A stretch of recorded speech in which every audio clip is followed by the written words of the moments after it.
Mm-hmm.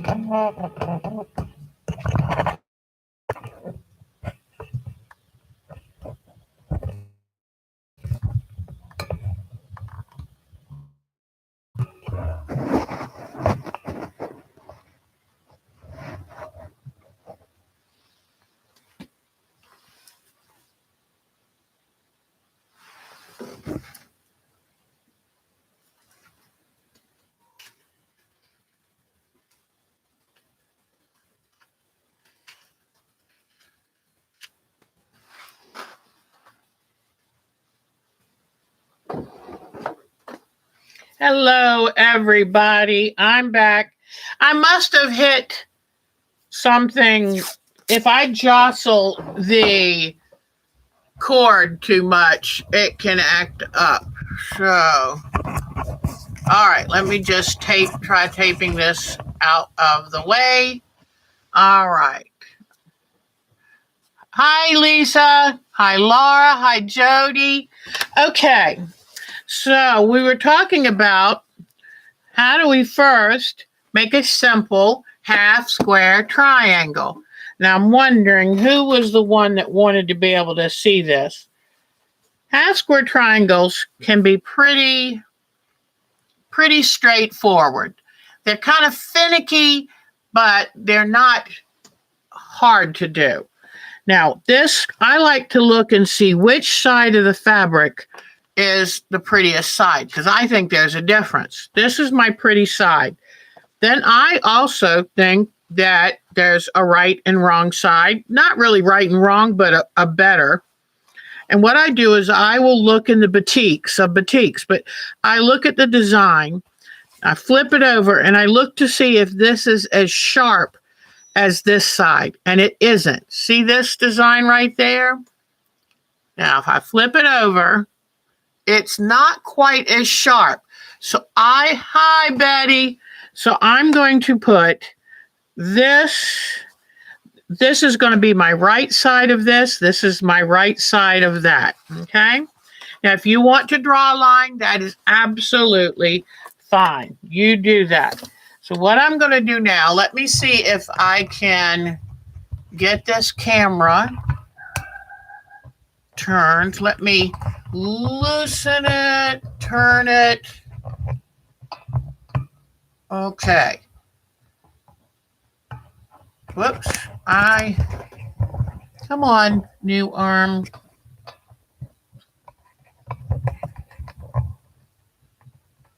Okay. There we go. All right. So I've got the two pieces, pretty sides together. I'm going to place this under my needle. Now, I wish I had, this is a machine that I haven't used in a while. But what I'm going to do is I'm going to run the 1/4 inch part of this foot right along this crease. Let me bring this over here. Okay. So I've got this, I know, is the 1/4 inch mark right there. I wish I had. This is the 1/4 inch mark right here of this foot. So I'm going to run it right along that line, whether you draw the line or whether you crease it. Okay, let me, hold on, get my foot here. Okie dokie. All right, so I'll run that right along that line. Now, when I stitch with one of these, I may wish to drop down my stitch length. Instead of 24, 25, I'm going to drop it down to 20. And that's just something I like to do, since these are your biased edges, and I don't want them to stretch. So I come in here like this, and I run right off the edge. If I have a lot of these to do, what I'm going to want to do is do chain piecing. You can flip them around like this and then do this, but it's much faster if you line them up and then do chain piecing. So you just make sure that the 1/4 inch part of your foot is running right along that crease or drawn line. Okay, you just run it out like this. All right, now, then you take scissors or your rotary cutter and mat, and you cut right down the middle. Now, some people hate bunny ears. If that's the case, what I do is I come slightly towards the stitching line and make a V. Just like this. Pardon me, I got a tickle in my throat. All right, now, then you just cut straight down the middle of your stitching. And then you go over this little bit towards that side. Then you come back and you go a little bit over to that side. What that does is then when you fold out your square, the bunny ears are cut off. Let me bring my light back. All right, now I'm going to go and iron these with the dark fabric on the top, because when I pull it over like this, then the seam is laying the correct way. It's towards the dark, so it won't show through the light. So now, let me bring this up a little. There we go, so we can see better color. So now I have pressed this towards the dark, okay? So there is a half square triangle. Now, let's say you want to make, okay, the blocks that I had to make for that quilt were the plain number A. Then the next one was the envelope. Here it is, the envelope block. How do you make the envelope? How do you make this envelope block? Okay, so that's what I'm going to show you next. What I do is I take, where's my orange fabric? I take this, the one I just made. Okay, I take the one I just made, and then I get another piece of background. Okay, because if you think about it, when you go back and look at that envelope block, 3/4 of it are the background, only 1/4 is the bright colored fabric. Let me do something here too. Okay. So what I do then is look at this side. Nope, this is the better side. So I'm going to put these two pieces together. And what I do with this is I have this diagonal this way. I put my sewing diagonal the opposite way. Okay. And I don't know exactly what you call this block, but I just call it the envelope block. And so then what I do here is just run the 1/4 inch part of my foot right down that line. Oops, hold on. The thread's a little loose. Let me try to tighten it up. Like I say, I haven't used this machine in a while. The machine I picked up that I got repaired, unfortunately, yes, he got it sewing good, but he didn't try taking it off out from underneath the needle. And so unfortunately, when you try to do that, the bobbin thread gets hung up in the thread cutter thing. And so I've got to take it back. I'm sad about that. It's a lot of driving, but that's my best machine and I've got to get it working good. So you just make sure that you follow that same part. If you have a 1/4 inch foot with the knife edge, that works wonderfully. But I know where the 1/4 inch is on this. So I just run it down my drawn or creased line and then do the same thing here.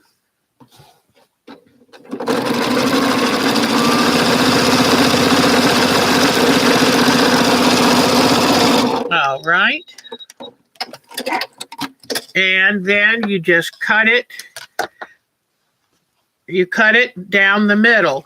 But look what happens when you fold one back. There's the envelope. See the envelope block? And then you get two of them. So here is your other envelope block. All right. Now, so that's the number 2 block. All right, so I'll put this aside. Now we want to make this quarter square triangle that's like an hourglass. So what you do for that is you take and do a half square triangle, and then you come in with another half square triangle. Let me press this one. Okay, this time you put the half square triangles opposite each other, and you should be able to butt them really good. Then after you sew, now you see you have an hourglass. So you will come in, make sure they're butted up nice and tight. Nice and tight.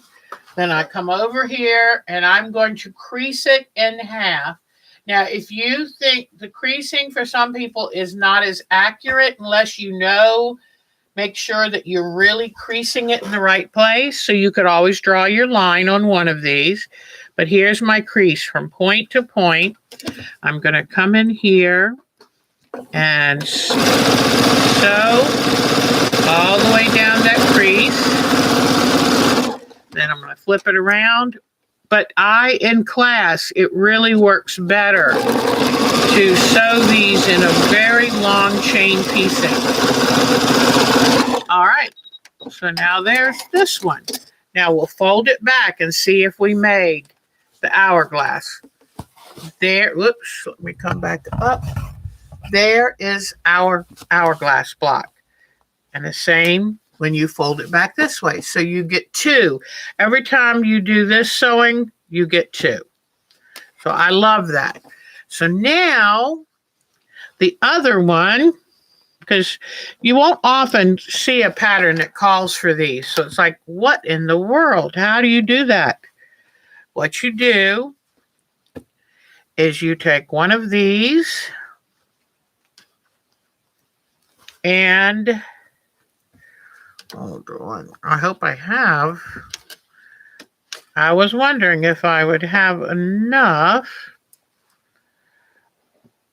Okay, what you want is where are my half square triangles? Right here.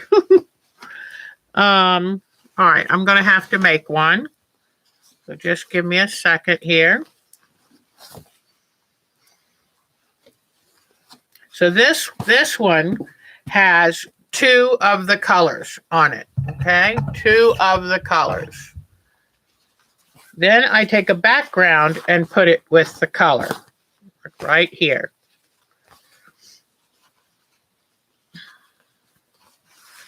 One of these is bigger than the other. Don't worry about that right now. I just want you to see how you sew it. And you just come in here. So on either side of that center line, turn it around.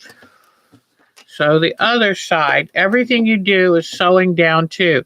Now, if you have to do a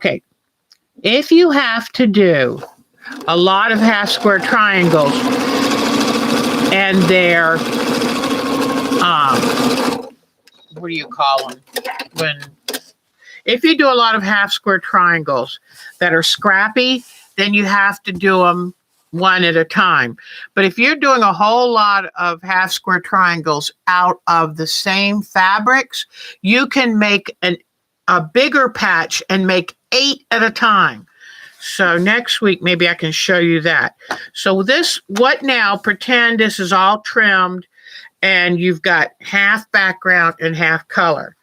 What you do here is, hold on, let me see. This is for the 3/4 one. Yep. What you're going to do here is you've got, let me show you from this end. Okay, pretend this has all been trimmed up. You've got this half background, half color. Then you've got the two colors.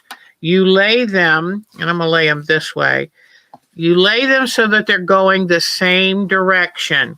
You make sure you have your, so they're going this direction, but you're going to sew them this direction. And how you know it's right, because when you peel this back in half, bing, there you go.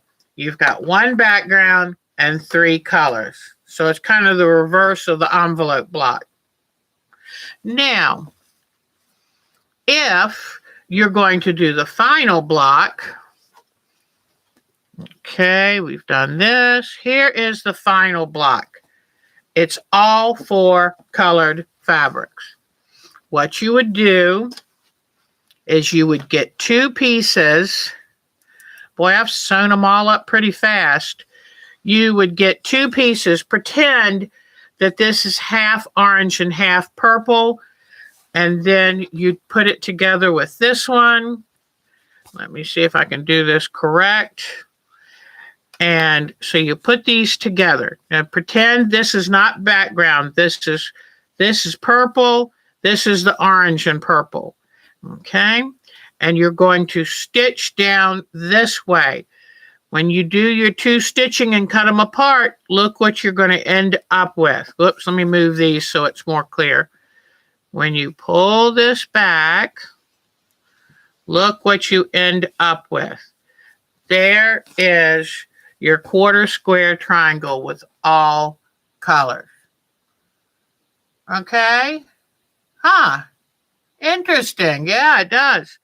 So that is all of the blocks that we did in our class. Here we go. Here's the envelope. Now all I need is where up the hourglass. What did I do? And then hourglass. So these, we had a plain block, we had envelope, we had that oh, there's the hourglass. Then we had so A, B, C, D, E. Where was F? Did we have any, I don't know if Lisa's still here. We might have had some just half square triangles. But anyway, those are all the different blocks. And from all of that, then you get to make this wonderfully graphic quilt. And you can see, it's on a diagonal, but you can see that the heart goes, whoops, like this. And then, whoops, up at an angle and around. Oh, that's hard for me to do. It's all backwards. All right. Then I'm just going to show you the last thing for today. I told you we had a lot of stuff to do. The last thing for today is I'm going to show you some pictures from the video. So let's see. All right, Myrtle Beach Quilt Party. All right. So we've got, let me see. I'm just going to see if I can get some of these pictures to work. All right. Just to give you a little hint of what you're going to see on the video.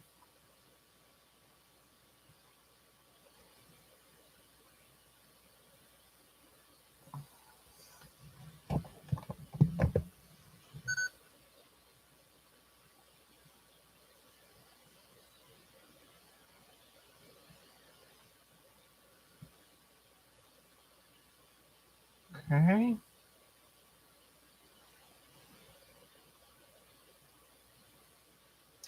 I love taking a video. This was pretty shaky. So luckily in the video, it smoothed out a little more. And that was the indoor pool, which I never use. This is me after a long day of getting into the room.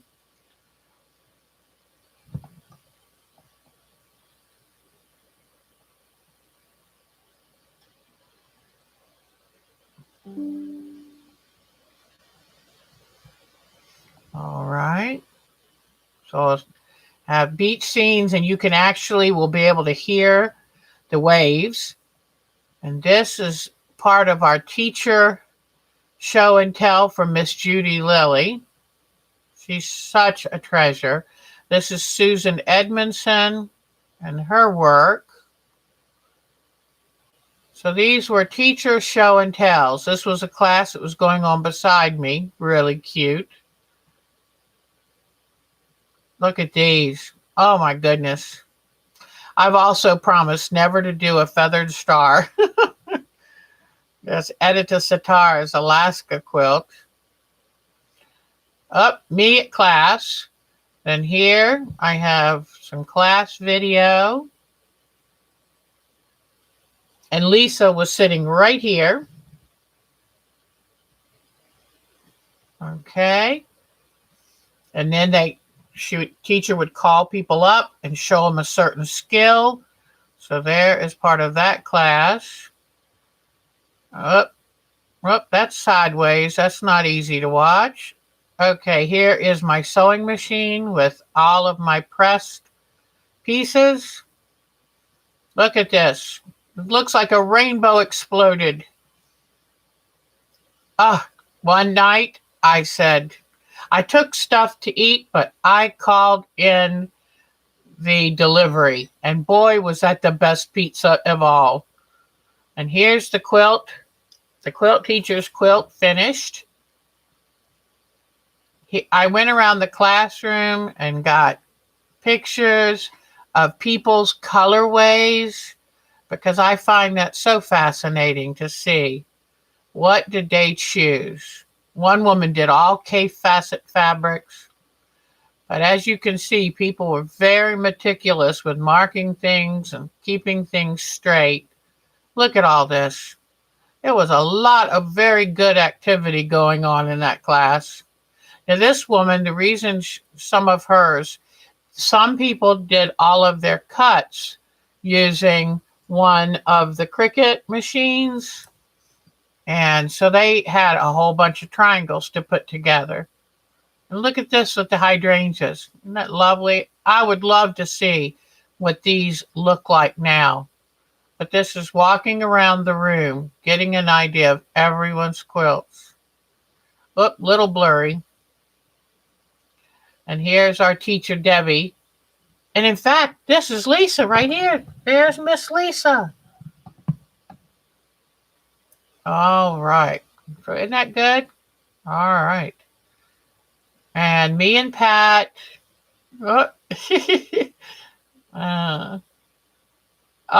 Wait till you see the show and tell.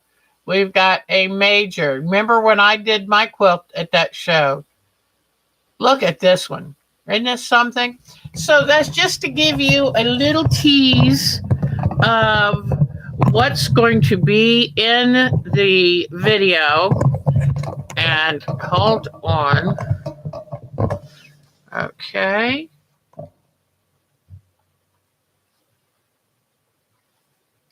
Let me turn that off. Come on. All right. So I hope I gave you a little tease at what's going to be in the video. And this time I'm going to make sure I get the video done because there's so much good to show you. And in fact, what was the woman's name? Limi. What was her first name? I didn't make it to the group show and tell, but she sent me all of the photos from it. All right, I think we had to do 2 shows today, but I think we did a pretty good job of covering everything. So now I think I'm going to say goodbye for today. And then I will be busy editing this video and then getting ready for our Thursday night landscape. I'm really excited about this landscape that we're doing, the wooded waterfall. If you want a free pattern, just send me an email at ourtimetoquilt@twc.com and I will send it right back to you by email. If you want to join our groups IO, send me an email at ourtimetoquilt@twc.com and I will send you an invitation. So I hope you have a great week this week. I'm going to be running in tomorrow, taking the machine back, and oh my goodness gracious. I keep wanting to sell this old Elna. She's not, well, I guess she's about a dozen years old, but I keep thinking about selling her. But you know what? These newer machines tend to be a little finicky. So I might just have to hold on to her. But thank you for sticking with me today. Thank you for joining me. Have a great week. Take good care of yourself. Oh, thank you. Boy, do I try. Oh, Michelle the Quilter is here. I try to shove a whole lot of stuff into a little bit of time, don't I? Take good care. I'll see you Thursday and next Sunday. Bye-bye, everyone. Take good care of yourself. Bye-bye.